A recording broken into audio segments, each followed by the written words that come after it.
পৃথিবীতে একজন মানুষই শুধু জানতেন যে তিনি পৃথিবীতে কতদিন বাঁচবেন, সেটা হচ্ছে সাইয়েদনা আদম আলাইহিস সালাম। ওনাকে বলে দেওয়া হয়েছিল উমরুকা আলফু সানা, তুমি পৃথিবীতে বাঁচবে 1000 বছর। কয় বছর? সাইয়েদনা আদমের সামনে অনেকগুলো রূহ রাখা হলো। সাইয়েদনা আদম বললেন, এরা কারা? আল্লাহ বললেন, এরা হচ্ছে নাসালুক, তোমার বংশধর, পৃথিবীতে তোমার পর এরা পৃথিবীতে আসবে। সাইয়েদনা আদম বললেন, আল্লাহ ওই যে একটা রূহ দেখা যায়, এটার নাম কি? আল্লাহ বললেন, হাদা ইবনুকা দাউদ, এটা তোমার ছেলে দাউদ, সে দুনিয়াতে নবী হয়ে আসবে, তার ছেলে সুলাইমানও নবী হয়ে আসবে। সাইয়েদনা আদম বললেন, মাবুদ, আমার ছেলে দাউদের কত বছর হায়াত আপনি দিয়েছেন? আল্লাহ বললেন, 40 সানা, মাত্র 40 বছর, 4 ইয়ার্স, 40 বছর তোমার ছেলেটা বাঁচবে। ও আল্লাহ, আমি বাঁচবো কয় বছর? তুমি বাঁচবে 1000 বছর। সুবহানাল্লাহ। সাইয়েদনা আদম বললেন, মাবুদ, এত ফুটফুটে সুন্দর আমার ছেলে দাউদ, মাত্র 40 বছর দিলেন কেন? জিদ মিন উমরিহি, বাড়ায়া দেন। সুপারিশ করতেছে পোলার লাইগা কে? বাবা। আল্লাহ আপনি বাড়ায়া দেন। আল্লাহকে বাড়ানো যাবে না, লেখা হয়ে গেছে। রুফিআতিল আকলাম ওয়া জাফফাতিস সুহুফ, কলম তুলে নেওয়া হয়েছে আর কালি শুকায় গেছে, আর কিছু করা যাবে? সাইয়েদনা আদম বললেন, মাবুদ, আমার 1000 বছর কেন দিলেন? আমার এই সুন্দর ফুটফুটে ছেলেটারে শুধুমাত্র 40 বছর কেন দিলেন? ও মাবুদ, আমার 1000 বছরের দরকার নাই, আমার 1000 বছর থেকে 60 বছর আমি আমার ছেলেরে দিয়ে দিলাম। দাউদ আলাইহিস সালাম বাঁচবে 40 বছর, তো বাপ আদম যদি আরো 60 দেয়, 40 আর 60 মিলে কত হয়? ভালো হিসাব বোঝে, 100। আর আদম আলাইহিস সালাম পেয়েছিলেন 1000 বছর, 60 কমে গেলে রইল কত? 940 বছর পৃথিবীতে থাকার পরে মালাকুল মাউত চলে এসেছে, কারণ এটা on time. The death will come on time, it never late, কখনো দেরি হয় না। আল্লাহ বললেন, লিকুল্লি উম্মাতিন আজালুন ফাইযা জাআ আজালুহুম লা ইস্তাখিরুনা সাআতান ওয়া লা ইস্তাকদিমুন। মৃত্যুর একটা নির্ধারিত সময় আমি বেঁধে দিয়েছি, অন টাইম, অন টাইমেই চলে আসে, 1 সেকেন্ড আগেও আসবে না, 1 সেকেন্ড পরেও আসবে না। 940 বছর বয়সে মালাকুল মাউত এসে হাজির, এসে বলল, জিতু আন আকবাদা রূহাক, রূহ কবজ করতে আসছি। আদম আলাইহিস সালাম বললেন, রূহ কবজ করতে আসছো মানে? আমি বাঁচবো তো 1000 বছর। কয় বছর? মালাকুল মাউত বললেন, না না, ওই যে আগের কথা স্মরণ করেন, আপনি 60 বছর দিয়া দিছিলেন। কয় না, আমি দেই নাই, আমি আরো বাঁচুম, আরো 60 বছর পাওনা আছি, আমি দেই নাই। মালাকুল মাউত বললেন, আপনি দিয়েছেন? আদম বলে, দেই নাই। মালাকুল মাউত বলে, আল্লাহ ঘটনা দেখেন, দিয়া কয় দেই নাই। আল্লাহ কয়, থাক, কথা কইস না, আয়া পর। নাসিয়া আদম ফানাসিয়া বানু, ভুলে গেছেন উনি। আমরা ভুলে যাই, আমরা খেয়ে বলছি খাই নাই, নিছিলাম পকেটে, কয় নেই নাই। এরকম ডাকাইত আছে না নাই? নাসিয়া আদম ফানাসিয়া বানু, বিশ্বনবী বললেন, আদম ভুলেছে তো তার সন্তানরাও ভুলে যায়। জাহাদা আদম ফাজাহাদা যুররিয়াতু, আদম অস্বীকার করেছে, তার সন্তানরাও অস্বীকার করে। সেদিন থেকে আল কিতাব ওয়া শুহুদ, মানে লিখে রাখার সিস্টেম আর সাক্ষীর সিস্টেম চালু হয়েছে। সুবহানাল্লাহ পড়েন।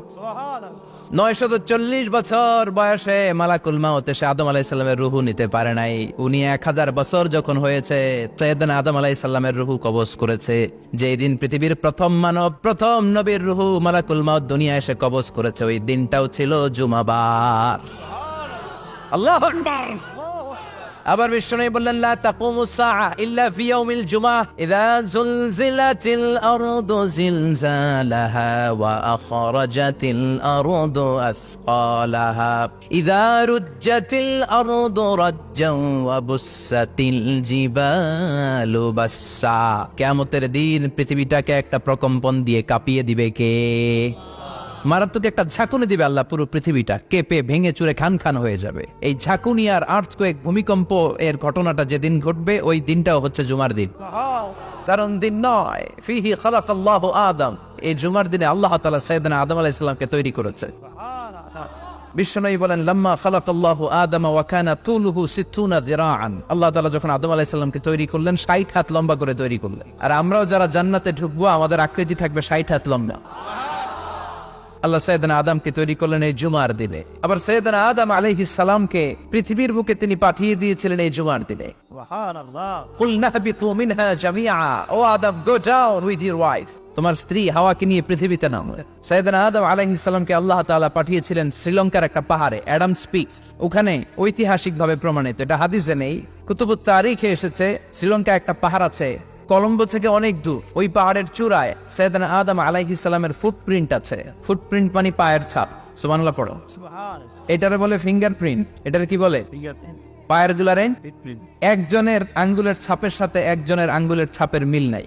শুধু তাই না, আমার এই আঙ্গুলের সাথে এই আঙ্গুলের ছাপের কোনো মিল নাই। আয়াহসাবুল ইনসানু আল্লান নাজমা ইযামা বালা কাদিরিনা আলা আন নুসাউইয়া বানানা। আল্লাহ বলেন, গোলাম তুমি মনে করেছো তোমার হাড্ডি গুড্ডি পচে যাবে, তোমাকে আমি একত্রিত করে আবার বানাতে পারবো না? বানানো তো অনেক দূরের কথা, আমি তো তোমার আঙ্গুলের ছাপগুলো সংরক্ষণ করে রেখেছি। চিল্লায় পড়েন আল্লাহু আকবার। 1880 সালে স্যার ফ্রান্সিস গাল্টন নামে একজন বিজ্ঞানী, তিনি আবিষ্কার করেছেন যে আমাদের আঙ্গুলের ছাপগুলো আলাদা, ফিঙ্গারপ্রিন্ট আলাদা। এই 10টা আঙ্গুলের একটার সাথে আরেকটার কোনো মিল নাই। এই পৃথিবীতে যদি 600 কোটি মানুষ হয় তাহলে 6000 কোটি আঙ্গুল, একটা আঙ্গুলের সাথে আরেকটা আঙ্গুলের ছাপের মিল আছে? যারা সিগনেচার দিতে পারে না এরা কি দেয়? টিপসই দেয়। সুবহানাল্লাহ। কি ম্যাজিক আল্লাহ আঙ্গুলে রেখে দিয়েছে, একটা আঙ্গুলের ছাপের সাথে আরেকটা আঙ্গুলের ছাপের মিল নাই। এখন এই বায়োমেট্রিক অথেন্টিকেশনের জন্য অনেক জায়গায় দিতে হয়। ইমিগ্রেশন পাস করবেন, গিভ ইউর ফিঙ্গারপ্রিন্ট। ভিসা করবেন, Schengen visa, European visa, provide your fingerprint first. Canadian এম্বাসিতে গিয়েছিলাম, সব আঙ্গুলের আলাদা আলাদা ফিঙ্গারপ্রিন্ট রেখেছে। এখন এটা অথেন্টিকেশনের জন্য সিকিউরিটি পারপাস খুব গুরুত্বপূর্ণ। কিন্তু 1500 বছর আগে, 1880 মানে কি 200 বছর তো না, 200 বছর আগে বিজ্ঞানীরা আবিষ্কার করলো। 1500 বছর আগে সূরাতুল কিয়ামার ভিতরে ফিঙ্গারপ্রিন্টের কথা বলেছে কে? আর পায়েরটারে বলে ফুটপ্রিন্ট। এটা প্রাণীদের ক্ষেত্রে প্রযোজ্য, কারণ প্রাণীদের আঙ্গুল নাই, আছে? ওদের আছে পা। বাঘের কয় পা? 4 পা। বাঘের হাত কয়টা? হাত নাই, ওদের পা, ফলে ওদের ফুটপ্রিন্ট লাগে। সুন্দরবনে কয়টা বাঘ আছে এটার একটা হিসাব আছে। কি করে বলে, কেমন করে হিসাব করে? বাঘের কাছে যে গুনে, চেহারা তো একরকম, একটারে 3 বার গণ। কথা গণ কিভাবে গণে তাহলে? বাঘসুমারি হয় কিভাবে? ফুটপ্রিন্ট, পায়ের ছাপ। একটা বাঘের পায়ের ছাপের সাথে আরেকটা বাঘের পায়ের ছাপের কোনো মিল নাই। আবার কাবা ঘরের পাশে একটা ছোট্ট জায়গা আছে, এই জায়গার মধ্যে রব্বুল আলামিন সব নবীদের পিতা সাইয়েদনা ইব্রাহিম আলাইহিস সালামের ফুটপ্রিন্ট রেখে দিয়েছেন। ওয়াত্তাখিযু মিম মাকামি ইব্রাহিম মুসাল্লা। সাইয়েদনা ইব্রাহিমের দাঁড়ানোর জায়গায় তোমরা নামাজের জায়গা করে নাও। আল্লাহু আকবার। সাইয়েদনা ইব্রাহিম আলাইহিস সালামের পায়ের ছাপ আছে কিন্তু মাকাম ইব্রাহিম। আর সাইয়েদনা আদম আলাইহিস সালামের পায়ের ছাপ আছে অ্যাডামস পিকে, শ্রীলঙ্কার ওই পাহাড়ে। তো যেদিন আদম আলাইহিস সালামকে আল্লাহ ওখানে পাঠিয়ে দিয়েছিলেন, ওই দিনটা ছিল জুমার দিন। সুবহানাল্লাহ নাই? এরপরে সাইয়েদনা আদমকে পাঠানো হলো শ্রীলঙ্কায়, সাইয়্যিদাতুনা হাওয়া আলাইহিস সালামকে পাঠিয়ে দেয়া হলো সৌদি আরবের জেদ্দা শহরে। আরবিতে জেদ্দা বা জাদ্দা মানে দাদি। জেদ্দাতুন বা জাদ্দাতুন মানে কি? দাদি। হাওয়া আলাইহিস সালাম আমাদের সবার দাদি, ঠিক কিনা? ওনার নামে এই শহরের নাম। বছরের পর বছর সাইয়েদনা আদম আলাইহিস সালাম এবং হাওয়া আলাইহিস সালাম আল্লাহর কাছে ক্ষমা চাইলেন, আল্লাহ ভুল করে নিষিদ্ধ গাছের ফল খেয়েছি, তুমি মাফ করে দাও। আল্লাহ বললেন, আদম কয়েকটা কালিমা শিখিয়ে দেব, এই কালিমাগুলোর পরে আমার কাছে দোয়া করো, আমি কবুল করে নেব। আল্লাহু আকবার। আল্লাহ শিখিয়ে দিলেন আর বললেন, আদম পড়ো, রাব্বানা যালামনা আনফুসানা ওয়া ইল্লাম তাগফির লানা ওয়া তারহামনা লানাকুনান্না মিনাল খাসিরিন। ও আল্লাহ, জুলুম করেছি নাফসের উপর, ভুল করেছি, অন্যায় করেছি, আপনি যদি ক্ষমা না করে দেন আমরা শেষ হয়ে যাব, আমরা হালাক হয়ে যাব, ক্ষতিগ্রস্তদের মধ্যে শামিল হয়ে যাব, ঠিক কিনা? আল্লাহ সাইয়েদনা আদম আলাইহিস সালামের তওবা কবুল করলেন। ওনার কাজ হচ্ছে তওবা কবুল করা। আমাদের কাজ গুনাহ করা, শয়তানের কাজ ওয়াসওয়াসা দেওয়া, আল্লাহর কাজ খালি মাফ করা। তার মানে আদম সৃষ্টি হলো জুমার দিনে, দুনিয়ায় নামিয়ে দেওয়া হলো জুমার দিনে, তওবা কবুল করে নেওয়া হলো জুমার দিনে, রূহ কবজ করা হলো জুমার দিনে, আবার কিয়ামত সংগঠিত হবে জুমার দিনে। পড়েন সুবহানাল্লাহ। আবার বিশ্বনবী বললেন, আর রমাদান ইলা রমাদান, এক রমজান থেকে আরেক রমজানের মাঝখানে যত গুনাহ হয় মাফ করে কে? তারপরে বিশ্বনবী বললেন, আল উমরাতু ইলা আল উমরাহ, কেউ যদি একবার উমরা করে পরে আবার করলে 2 উমরার মাঝখানে গুনাহগুলো মাফ করে দেয় কে? আবার বিশ্বনবী বললেন, আল জুমআতু ইলাল জুমআ কাফফারাতুন লিমা বাইনাহুমা, এক জুমার পর থেকে সামনের জুমা আসা পর্যন্ত যে সগীরা গুনাহগুলো হয় সবগুলো সগীরা গুনাহ মাফ করে দেয় কে? সারা সপ্তাহে ভুল ত্রুটি অন্যায় যা করলাম জুমার নামাজের বদৌলতে সব গুনাহ মাফ করে দেয় কে? এই দামি দিনটাকে আল্লাহ ইহুদিদের দিতে চেয়েছিলেন, পায় নাই। আলহামদুলিল্লাহ কবেন না?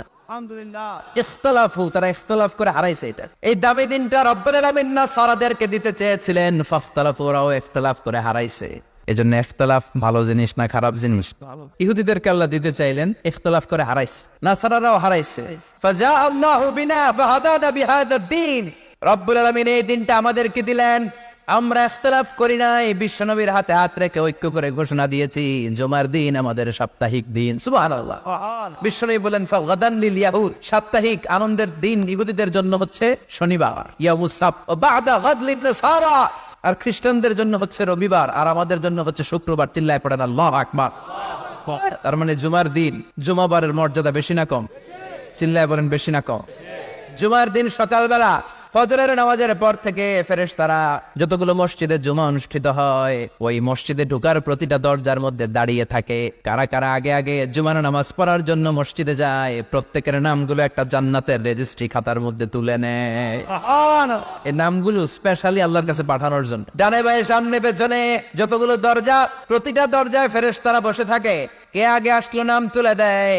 তুলতে তুলতে তুলতে তুলতে খতিব সাহেব যখন খুতবা দেওয়ার জন্য মিম্বারে যেয়ে বসে যায়, ফেরেশতারা তাদের খাতা বন্ধ করে তারাও খতিব সাহেবের সামনে জুমার খুতবা শোনার জন্য বসে যায়। পড়েন সুবহানাল্লাহ।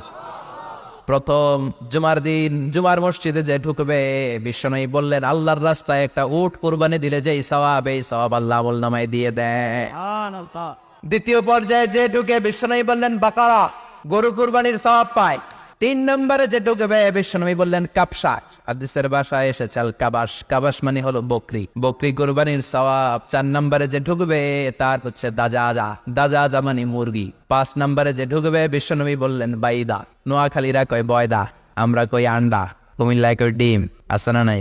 এক দেশের কত ভাষা, এক দেশের গালি আরেক দেশের বলি। আমরা বলি ছেলে, কুষ্টিয়ায় বলে পুত্র, আরেক জায়গায় গেলে বলে হুত, আরেক জায়গায় গেলে বলে ফোয়া। আছে না নাই? এক এলাকায় বলে বেটা ছেলে, ছেলেদেরকে বেটা ছেলে, মরদ ফোয়া, মরদ ফোয়া হইতে না, মরদ ফোয়া হবে। আহা, কি ভাষার বৈশিষ্ট্য! তো যেটাতে আমরা বলি ডিম, কোথাও বলে আন্ডা, কোথাও বলে বয়দা। তো এই বয়দা আল্লাহর রাস্তায় দান করে দিলে যেই সওয়াব, পঞ্চম ব্যক্তি ওই সওয়াব পাবে। এই 5 জনের পরে আর লেখালেখি নাই, বাকিদেরটা নরমাল এন্ট্রি করে সব ফেরেশতারা খুতবা শোনার জন্য বসে যায়। সুবহানাল্লাহ। তো জুমার দিনে আগে আগে যাবেন তো?